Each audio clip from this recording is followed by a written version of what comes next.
नमस्कार, मेरा नाम रंजना श्रीवास्तव है।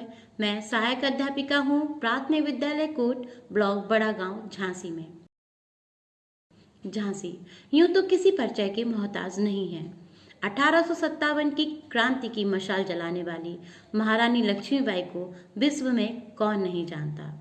उनकी शान में तो पंक्तियां कहना चाहूंगी। हिंद देश नारी जाति की रखी तूने शान, धन्य धन्य झांसी की रानी, धन्य तेरा बलिदान। यूं तो मेरे शहर में कई ऐतिहासिक इमारतें हैं, लेकिन मुझे सबसे प्रिय है वह है झांसी का किला, क्योंकि ये किला साक्षी है महारानी के संघर्षों का।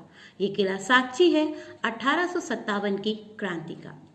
स्वरचित पंक्तियों के माध्यम से चलिए आगे बढ़ते हैं। हाँ, मैं शिक्षक हूँ। हाँ, मैं शिक्षक हूँ। शिक्षा का अलग जगाने आई हूँ। कल के प्यारे हिंदुस्तान को मैं आज पढ़ाने आई हूँ। हमारे बच्चे कल का हिंदुस्तान ही तो हैं। ये भविष्य है आने वाले भारत का। हाँ, मैं शिक्षक हूँ। शिक्षा का अलग जगाने आई हूँ। कल के प्यारे हिंदुस्तान को मैं आज पढ़ाने आई हूँ। हो तुम किसी भी जात के, मुझे इससे क्या, मुझे तो तुम्हें पढ़ाने से है वास्ता। मैं ही तो दिखाऊंगी तुम्हें सही रास्ता।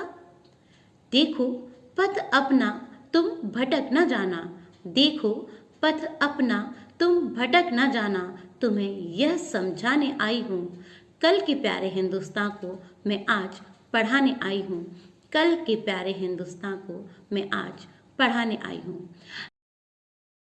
मेरा विद्यालय ग्रामीण परिवेश में है और सभी बच्चे भी ग्रामीण परिवेश से ही आते हैं। और हम शिक्षकों की प्रवृत्ति होती है कि हमें जहाँ से जो कुछ अच्छा प्राप्त हो सके हम उसको ग्रहण करते हैं और अपने बच्चों तक पहुँचाने का प्रयत्न अवश्य करते हैं।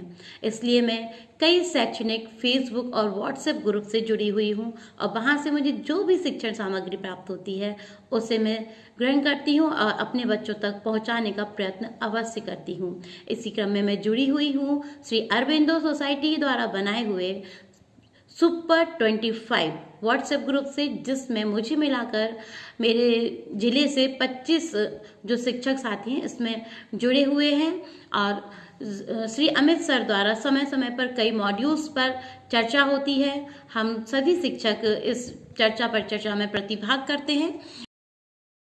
मेरे विद्यालय में भी एक समस्या थी कि बच्चे जो हैं वो गृह कार्य करके नहीं लाते थे और कक्षा में भी कभी उनके पास पेंसिल नहीं है, कभी नोटबुक नहीं है, या कभी वो जो कक्षा कार्य करने में उनकी गति बहुत धीमी होती थी कि एक पीरियड समाप्त भी होने वाला होता था और उनका कार्य भी पूर्ण नहीं हो पाता था। तब मुझे लगा कि इस समस्या का समाधान मैं कैसे करूं। और ZII द्वारा जो इनोवेटिव पाठशाला ऐप है उस पर भी हमें श्री अमित सर द्वारा ग्रिड गेम है, लूडो है, कई तरह की जो कॉन्सेप्ट मैपिंग है, इन सब पर भी चर्चा की गई। और हम लोगों ने इस जो ऐप के माध्यम से जब गेम खेले, गतिविधि की, तो ने इस गतिविधि को बहुत आनंद के साथ किया। और हमने बच्चों से भी एक गतिविधि कराई जिसमें हमने बच्चों से कहा कि आपको एक चार्ट बनाना है और उस चार्ट पर अपने परिवार के सदस्यों की पिक्चर उसमें चिपकानी है और आपको उन सदस्यों का परिचय भी देना है और एक वीडियो बनाकर आपको हमें देना है। तो बच्चों ने इस गतिविधि में बहुत बढ़ चढ़ कर हिस्सा लिया और उन्हें इसमें बहुत ही आनंद भी आया। और सभी विद्यालयों में कुछ ना कुछ समस्या अवश्य होती है। इसके लिए मैंने एक उपाय अपनाया, एक गतिविधि बच्चों को कराई जिसका नाम मैंने रखा 1 मिनट शो।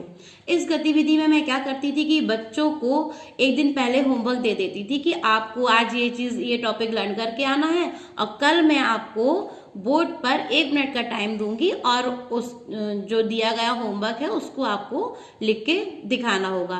तो इस गतिविधि को कभी कभी मैं एक बच्चे से कराती थी, कभी ग्रुप में भी कराती थी, ताकि बच्चों में कॉम्पिटिशन हो जाए और उनमें जीतने की भावना आ जाए। जब 2 बच्चे इस गतिविधि को करते थे तो निश्चित रूप से उनके अंदर ये होता था कि मुझे जीतना है।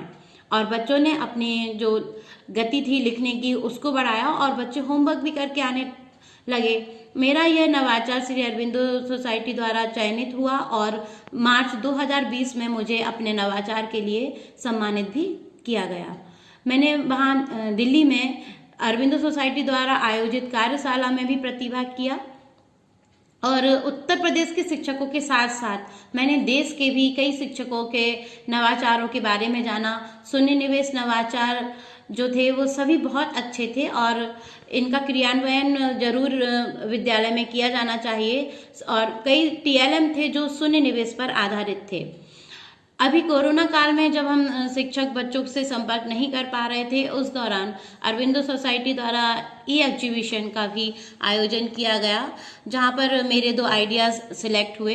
इस एग्जीबिशन में हमने जो भारत के कई शिक्षकों ने अपने आइडियाज़ इसमें शेयर किए थे और हम शिक्षकों को एक दूसरे के आइडियाज़ मिले, साथ ही हमें नए नए जो नवाचार हैं उनके बारे में पता चला।